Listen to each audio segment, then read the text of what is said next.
Kajian Kitab.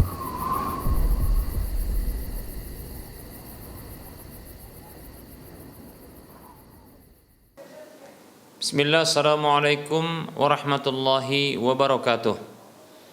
Innal hamdalillah nahmaduhu wa nasta'inuhu wa nastaghfiruh wa na'udzu billahi min shururi anfusina wa min sayyiati a'malina.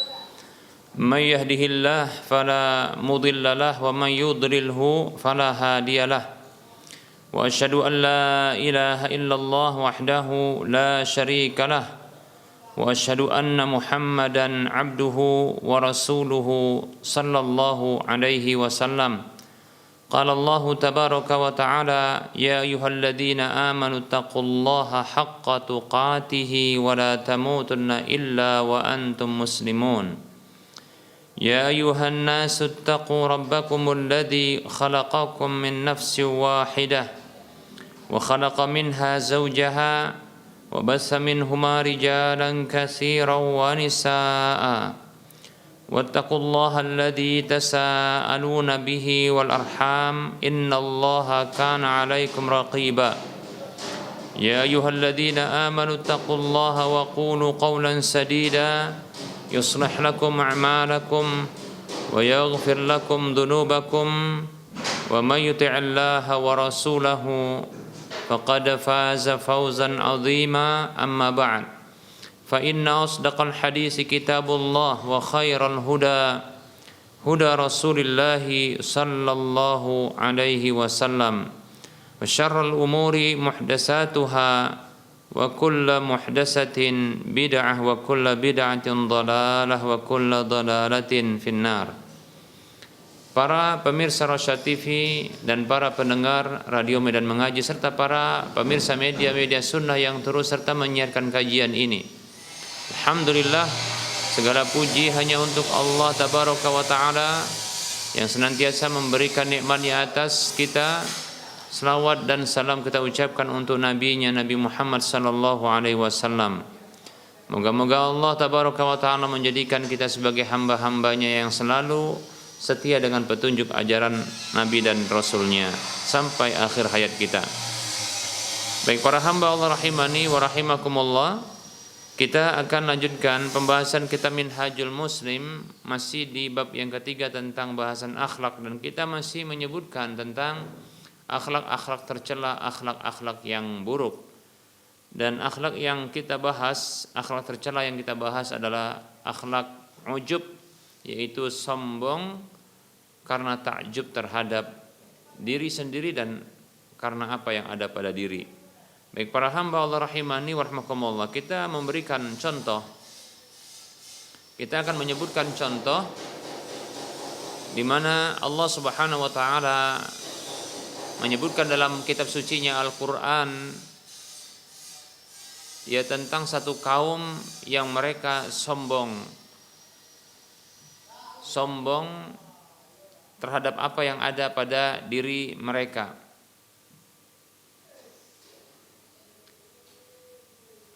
Disebutkan dalam surah Fussilat ayat 15, di mana Allah Subhanahu wa taala menyebutkan satu kaum yang begitu takjub dengan kekuatannya dan tertipu dengan kekuasaan yang Allah Subhanahu wa taala berikan kepada mereka sehingga mereka sombong di permukaan bumi. Ya. Allah Subhanahu wa taala berfirman tentang mereka dalam surah Fussilat ayat 15. Allah katakan, a'udzu billahi minasyaitonir rajim. Fa amma 'adun fastakbaru fil ardi bighairil haqq wa qalu man ashaddu minna quwwatan wa qalu man ashaddu minna quwwah awalam yarau anna Allah alladhi khalaqahum huwa ashaddu minhum quwwah wa kanu bi ayatina yajhadun. Allah Subhanahu wa taala berfirman yang artinya, maka adapun kaum 'Ad, maka mereka berlaku sombong di permukaan bumi, angkuh, sombong, takabur, ya, dengan tanpa hak. Dan mereka mengatakan, siapakah yang lebih kuat ya ketimbang kami? Maka Allah katakan, awalam yarau annallaha alladzi khalaqahum wa asyaddu minhum quwwah. Tidakkah mereka itu memandang, melihat bahwasanya Allah Subhanahu wa taala yang telah menciptakan mereka, dia itu lebih kuat ketimbang mereka. Wa kanu bi ayatina yajhadun, sementara mereka itu ya mengingkari terhadap ayat-ayat kami. Baik para hamba Allah rahimani wa rahimakumullah. Begitulah orang-orang yang sombong. Karena memang mereka di antara bentuk kesombongan mereka yaitu adalah menolak kebenaran, ya, menolak kebenaran, ya. Lihat di sini orang-orang yang memiliki sifat ujub dan sombong terhadap apa yang ada pada diri sendiri, ini mereka ya sampai berani menolak ayat-ayat Allah Subhanahu wa taala, mengingkari ayat-ayat Allah.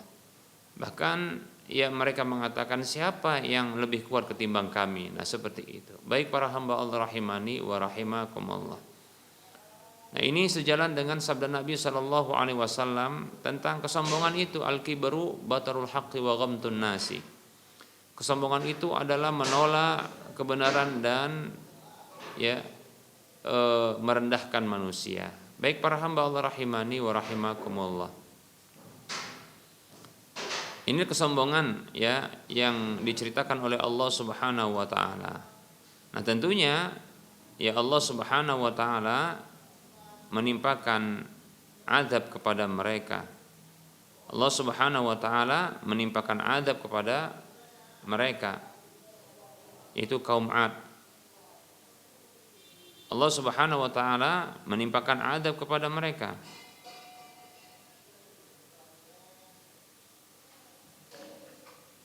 Allah Subhanahu wa taala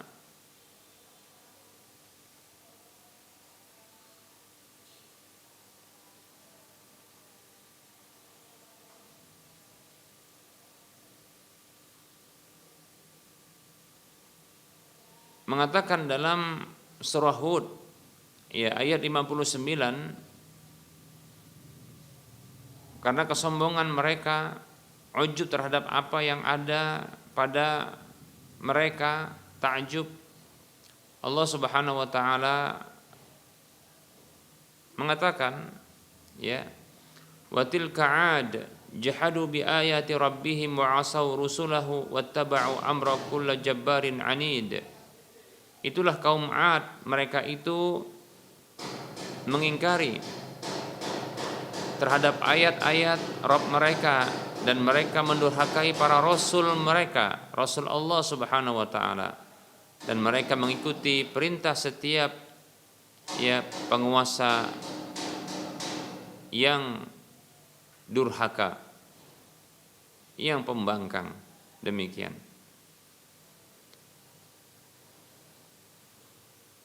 Dalam ayat yang ke-50 Allah katakan tentang mereka ya,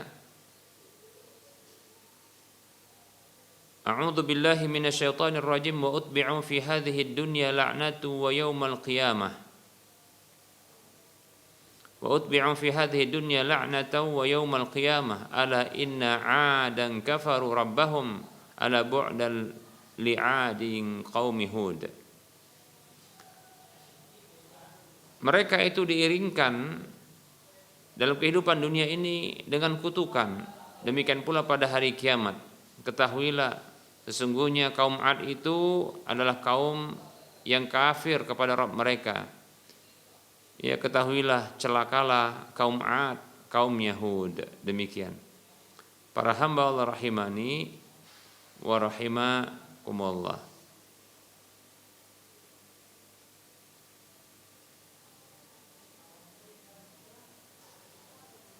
Allah kutuk kaum 'Ad.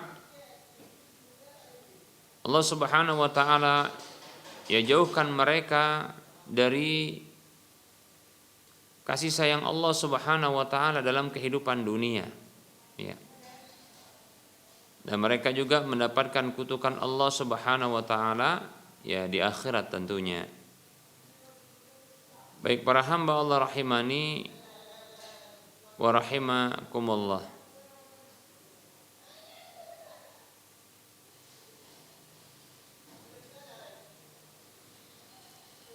maka Allah timpakan kepada mereka siksaan yang menghancurkan kaum 'Ad tersebut, yaitu Allah kirimkan angin yang menghancurkan mereka. Ya. Allah Subhanahu wa taala berfirman dalam surah Adz-Dzariyat ayat 41, A'udzu billahi minasyaitonir rajim wa fi 'adin id arsalna 'alaihim ar-rihal 'aqim. Dan tentang kaum 'Ad, ingatlah tatkala kami utus untuk mereka ya angin yang menghancurkan mereka.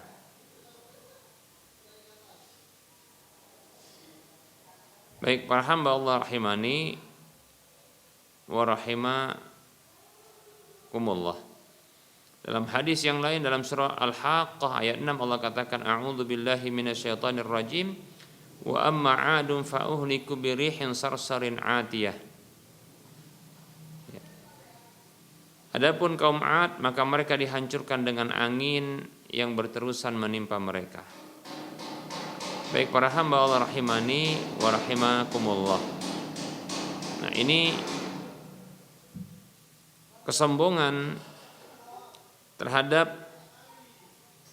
apa yang ada pada diri mereka. Kesombongan disebabkan karena takjub terhadap apa yang ada pada diri mereka, ya, membuat mereka ini ingkar kepada Allah Subhanahu wa taala, menolak ya kebenaran yang datang dari Allah Subhanahu wa taala. Mereka mengingkari ayat-ayat Allah Subhanahu wa taala. Mereka durhaka kepada Allah Subhanahu wa taala dan utusan Allah Subhanahu wa taala.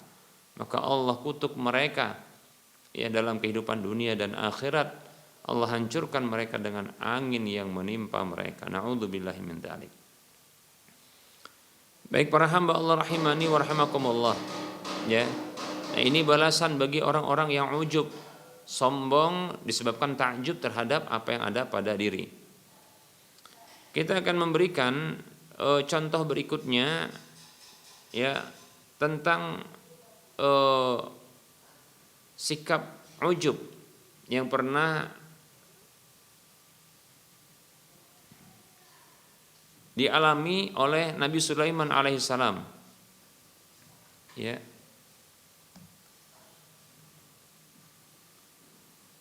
Disebutkan dalam satu riwayat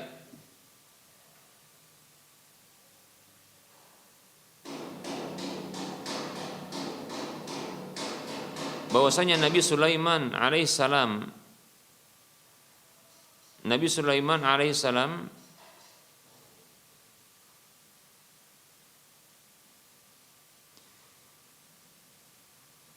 lupa untuk membaca atau lalai membaca insya Allah tatkala beliau hendak menggauli istri-istri beliau.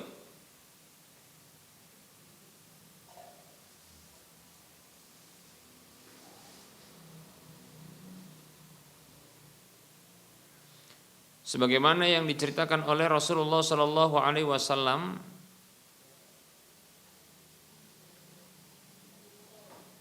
dalam hadis yang diriwayatkan oleh Imam Al-Bukhari.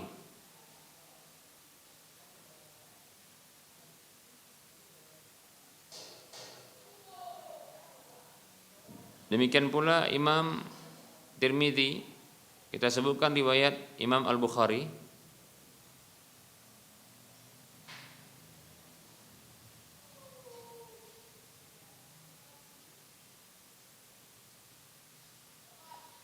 Dari sahabat Abu Hurairah radhiyallahu anhu yang menceritakan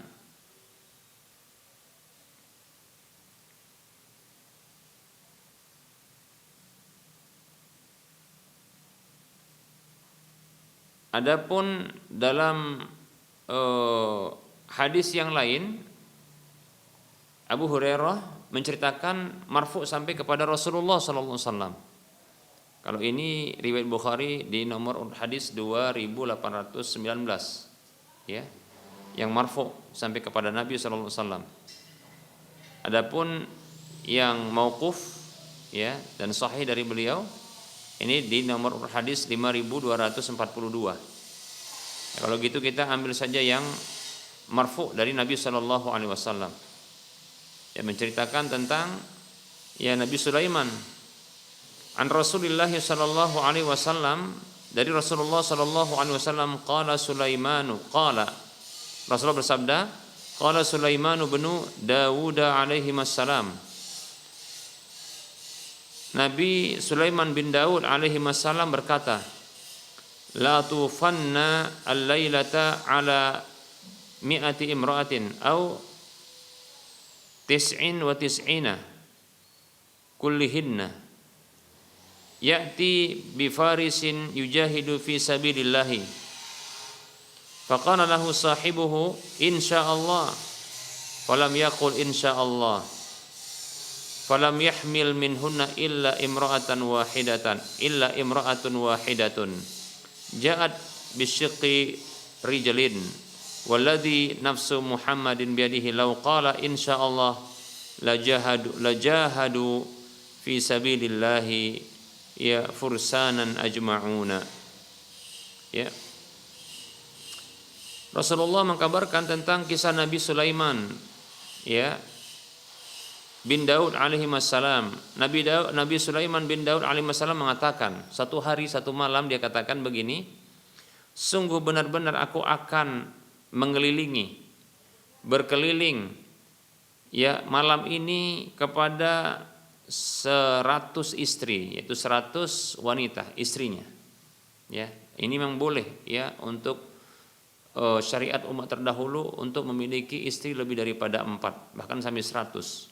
Ya, atau 99 seluruhnya katanya. Aku akan gilir mereka. Ya,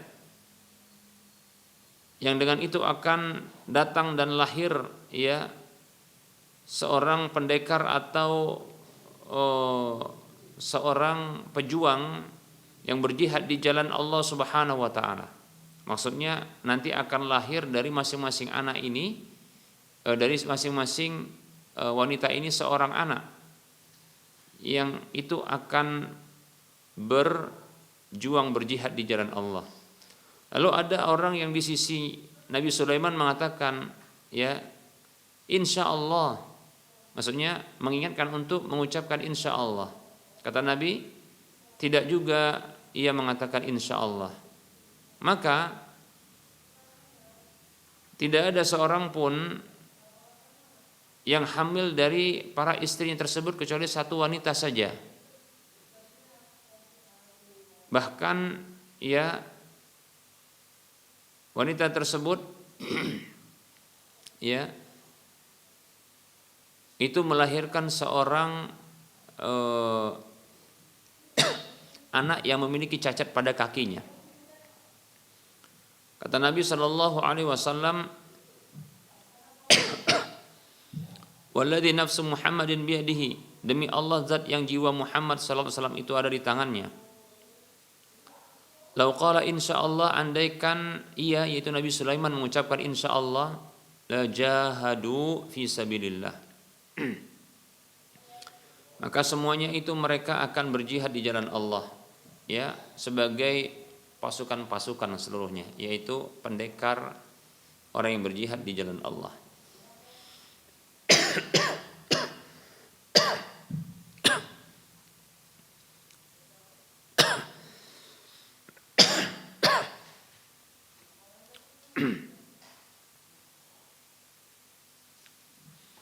Baik para hamba Allah rahimani wa rahimakumullah.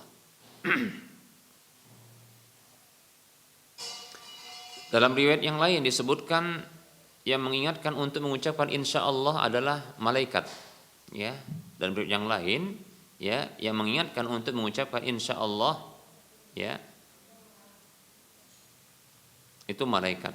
Ini disebutkan dalam hadis yang diriwayatkan oleh Imam Al-Bukhari. Dalam riwayat yang lain hanya saja ini ungkapan dari Abu Hurairah radhiyallahu anhu secara mauquf tapi sahih ya. Demikian. Itu ungkapan seperti ini. Nabi Sulaiman mengatakan ya, la tufanna laila bi mi'ati imra'atin. Aku akan menggilir malam ini 100 istri. Talidu kulla Talidu kullu imra'atin ghulaman yuqatilu fi sabilillah. Masing-masing istri tersebut akan melahirkan seorang anak yang berperang di jalan Allah. Faqala lahul malaku, lalu ada malaikat yang mengatakan kepadanya, "Qul insyaallah," ucapkan insyaallah. Falam yaqul, namun beliau belum mengucapkannya. Wa nasiya, dan beliau lupa. Fa atafa bihinna, lalu beliau pun menggilir istri-istri beliau seluruhnya. Walam talid minhunna illa imra'atun, ya nisfa insanin, ya. Tidaklah lahir dari wanita-wanita tersebut kecuali satu orang saja, ya, satu orang saja yang melahirkan setengah manusia, masya Allah, ya. Nah seperti itu. Artinya dikatakan setengah manusia dikarenakan ya ada cacat padanya, demikian ya. Wallahu taala alam, ya. Demikian. Baik para hamba Allah rahimani wa rahmakumullah. Nah ini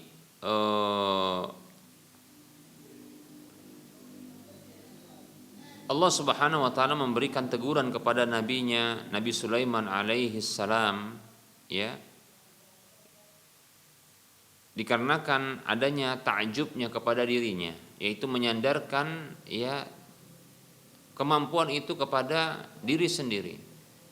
Lupa terhadap ya kehendak dan kemampuan Allah Subhanahu wa taala, Allah yang berkuasa, demikian. Nah, ini bentuk ya sesungguhnya ta'jub ya terhadap apa yang ada pada diri, ya.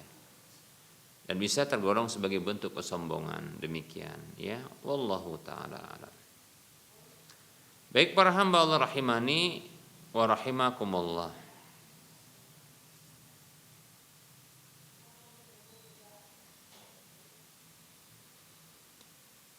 Begitu juga para hamba Allah rahimani wa rahimakumullah, ta'jub ini pernah menimpa para sahabat, ya, ta'jub ini pernah menimpa para sahabat.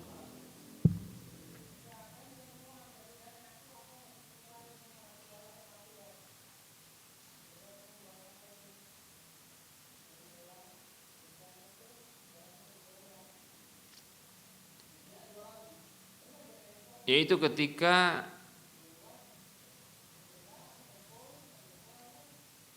di perang Hunain, ya, para sahabat radhiyallahu anhum itu begitu ta'jub, ujub, ya, terhadap jumlah yang begitu banyak dalam peperangan Hunain. Mereka mengatakan lan nughlibal yauma atau lan nughlabal yauma min qillatin, ya, kita tidak akan pernah terkalahkan ya pada hari ini dari jumlah yang sedikit. Fa usibu bihazimatin mariratin, namun mereka ya ini mendapatkan kekalahan berkali-kali. Hatta dhaqat alaihimul ardu bima rahubat, sampai sempit di dunia ini bagi mereka, bumi ini. Summa walau mudbirin, ya, ila an adu ilallahi fanasarahumullah. Kemudian mereka pun ya terpukul mundur dalam peperangan tersebut sampai tatkala mereka menyadari kesalahan mereka, kembali kepada Allah, maka Allah pun menolong mereka. Demikian. Allah Subhanahu wa taala mengatakan di dalam surah At-Taubah ayat 25 tentang mereka ini. Mengabadikan hal itu dalam surah At-Taubah 25. Ini untuk mengingatkan kita agar kita tidak tertipu ya dengan jumlah yang banyak. Ya. Demikian. Jangan kita merasa ujub, sombong karena ta'jub terhadap diri. Allah katakan a'udzu billahi minasyaitonir rajim laqad nasarakumullahu fi mawatin katsirah wa yauma hunain id a'jabatkum kasratukum falam tughni 'ankum syai'a wa daqat 'alaikumul ardu bima rahubat summa wallaitum mudbirin. Sungguh Allah Subhanahu wa taala telah menolong kalian di berbagai di banyak tempat dalam peperangan. Demikian pula di hari Hunain. Di hari Hunain, yaitu peperangan Hunain, Allah tolong tatkala ya jumlah banyak kalian itu membuat takjub kalian, membuat kalian sombong, ujub, ya, maka tidaklah hal itu menolong sedikit pun bagi kalian, dan kalian pun ya dan bumi itu terasa sempit bagi kalian, kemudian kalian pun terpukul mundur. Demikian. Nah, seperti itu. Baik para hamba Allah rahimani wa rahimakumullah. Nah, ini balasan sanksi hukuman yang Allah berikan ya bagi orang-orang yang sombong. Ya, orang-orang yang sombong, ujub, sombong karena takjub terhadap apa yang ada pada diri. Semoga Allah Subhanahu wa taala menjauhkan kita ya dari segala bentuk kesombongan, ya, dari segala bentuk ya akhlak-akhlak buruk, akhlak-akhlak tercela. Demikian. Amin ya rabbal alamin. Baik, para hamba Allah rahimani wa rahimakumullah, kita cukupkan saja penyampaian materi pada pertemuan kali ini. Kita buka sesi soal jawab. Ya, baik para hamba Allah rahimani wa rahimakumullah.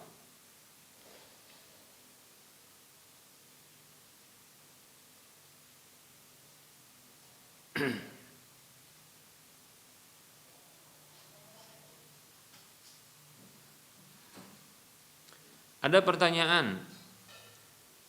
Bismillahirrahmanirrahim. Assalamualaikum Ustaz. Semoga Ustaz dan keluarga dalam keadaan sehat dan selalu dalam lindungan Allah Ta'ala. Izin bertanya, kita mau mengkreditkan barang kepada seseorang. Apa syarat yang harus dipenuhi Ustaz agar menjadi kredit syar'i?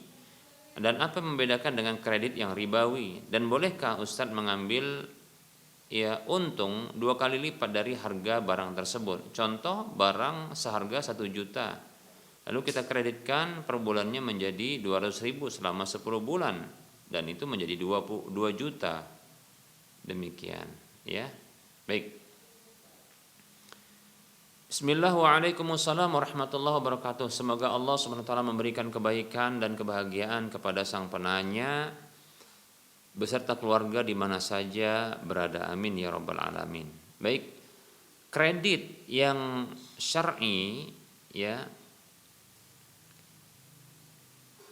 adalah ya dengan menjual barang tersebut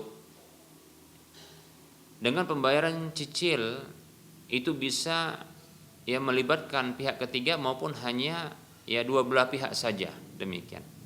Apabila dua belah pihak saja, maka haruslah ya jelas barangnya, kemudian jelas harganya, demikian pula ya jatuh tempo pembayarannya, ya karena pembayaran cicil tentunya kan. Demikian. Nah, kemudian tidak ada denda keterlambatan padanya. Nah, inilah yang membedakan ya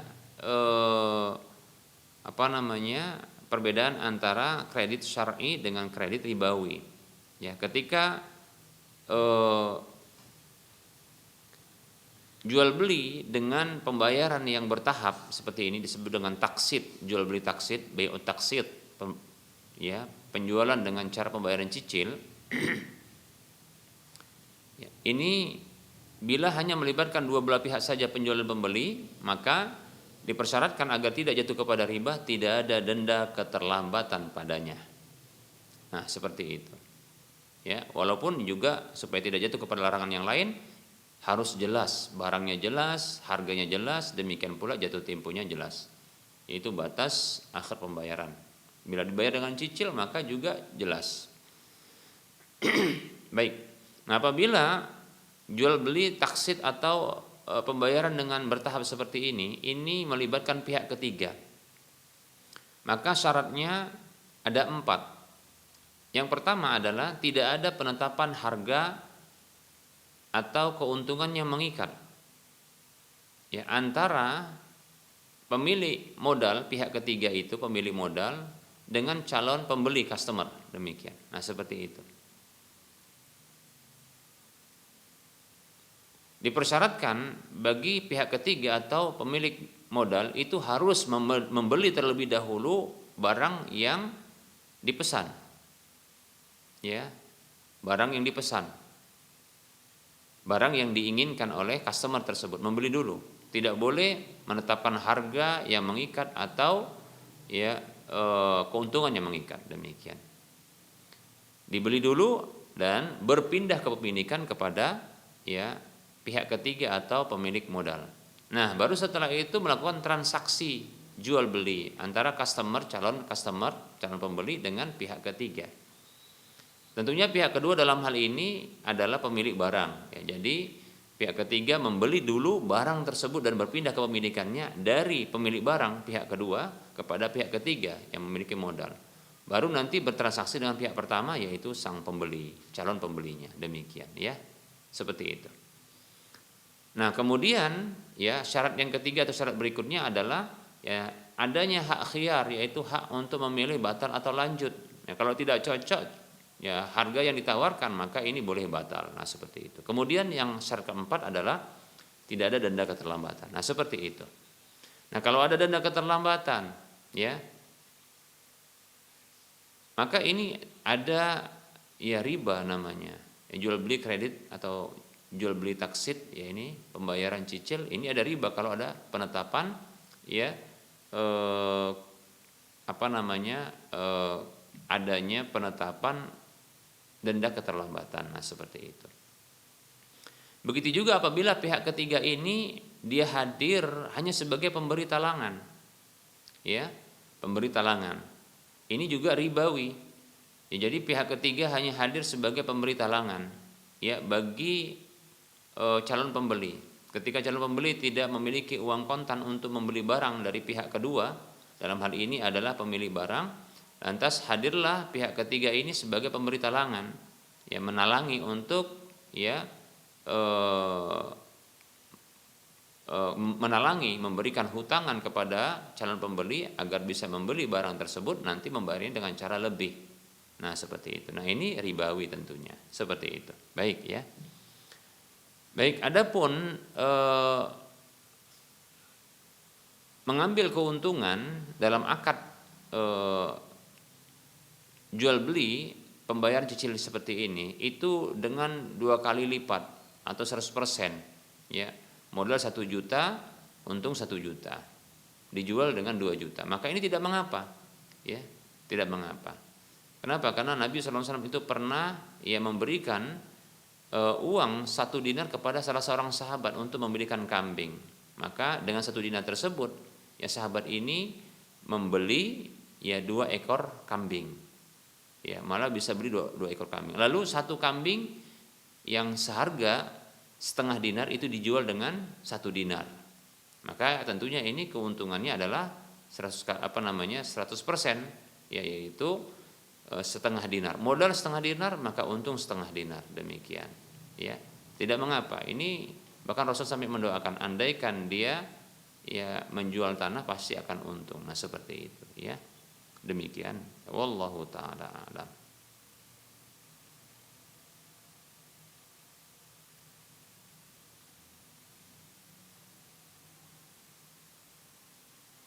Ada pertanyaan berikutnya, bagaimana cara membayar fidyah puasa Ramadan karena istri menyusui, Ustaz? Bolehkah kita memberikan makanan kepada tukang becak, pemulung, pengemis, pedagang kecil yang tua yang kita tidak tahu miskin atau tidak, Ustaz? Mohon penjelasannya.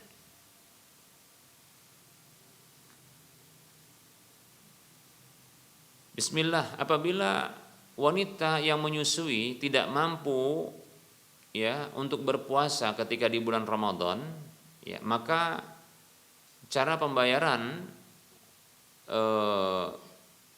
hutang puasanya adalah dengan membayar fidyah. Ini pendapat yang kuat ya di antara 5 pendapat yang disebutkan oleh para ulama. Ya, ini pendapatnya Abdullah bin Abbas dan Abdullah bin Umar radhiyallahu anhum. Ya, membayar fidyah. Ya, membayar fidyah itu adalah dengan memberi makan kepada orang miskin. Kata Allah, fidyatun ta'amu miskin. Fidyah ya makanan bagi orang miskin, demikian. Makanan ini bisa makanan bahan makanan seperti contohnya adalah beras, ya. Atau bisa juga berupa makanan siap saji. Kalau beras maka yang tepat adalah wallahu taala alam adalah ya eh, setengah sok, ya setengah sok. Ya, setengah sok artinya setengah dari pembayaran zakat fitri, ya demikian. Untuk satu hari yang ditinggalkan. Apabila ingin yang lain, maka silahkan untuk bahan makanan ini adalah berupa makanan siap jadi, yang siap dikonsumsi. Yang ini lengkap, ya lengkap porsinya mencukupi, begitu juga lauk pauknya demikian. Nah seperti itu. Dan boleh diberikan kepada orang-orang yang diperkirakan miskin, ya seperti contohnya adalah ya pemulung. Insya Allah pemulung ini ya ini mereka adalah orang miskin. Saya ya pemulung jalanan ini mereka adalah miskin. Saya bisa prediksi demikian, ya bahkan 80%. Ingat ya, bukan ya tempat menerima barang-barang pemulung tersebut, tapi sang pemulungnya ini miskin insyaallah taala. Ya, silakan tanya saja berapa pendapatan mereka dalam sehari atau sebulannya. Kemudian tukang becak dengan becak dayung, ini juga saya prediksi dengan 90% juga miskin. Maka silakan berikan kepada mereka, ya. Wallahu taala a'lam. Baik para hamba Allah rahimani wa rahmakumullah, sepertinya sudah masuk waktu sholat zuhur untuk wilayah Medan dan sekitarnya. Untuk wilayah Medan dan sekitarnya, maka kita cukupkan saja ya penyampaian materi dan menjawab pertanyaan yang sudah masuk. Tentunya dalam penyampaian ini banyak kesalahan dan kekurangan, ya kebenaran itu datang dari Allah, maka ambil dan terimalah. Adapun kekurangan, kesalahan dan kekeliruan itu datang dari saya pribadi, misalkan syaitan, maka tinggalkan dan abaikanlah. Dan jangan lupa maafkanlah. Kepada Allah saya mohon ampun, dan kepada para pemirsa dan para pendengar sekalian saya mohon maaf. Seperti biasa sebelum kita mengakhiri perjumpaan ini, seperti biasa ya kita memberikan motivasi kepada saudara-saudara kita seluruhnya. Mari kita berdonasi membebaskan lahan yang nantinya akan dibangun Masjid Al-Muwahhidin untuk wilayah Medan dan sekitarnya. Kekurangan dana kita sekitar 300 atau 400 ya juta sekian rupiah. Masih ada peluang yang besar bagi kita untuk berdonasi, untuk memiliki aset akhirat yang minimal pahalanya 700 kali lipatnya, yang tentunya ini akan mengalir pahalanya tatkala telah dimanfaatkan, ya baik itu dalam kehidupan dunia, kehidupan kita masih hidup ataupun setelah wafatnya kita, demikian ya. Silakan transfer ke nomor rekening Bank Syariah Mandiri atau Bank Syariah Indonesia di nomor 7127485 atas nama Yayasan Lajnah Dakwah Medan, kode bank 451. Anda bisa melihat informasi lanjutan di layar kaca Anda. Semoga Anda termotivasi dan semoga bermanfaat. Mohon maaf atas segala kekurangan dan kesalahan. Kita ketemu lagi di lain kesempatan. Wassalamualaikum warahmatullahi wabarakatuh. Subhanakallahumma wa bihamdika asyhadu an la ilaha illa anta astaghfiruka wa atubu ilaika walhamdulillahi rabbil alamin. Wassalamualaikum warahmatullahi wabarakatuh.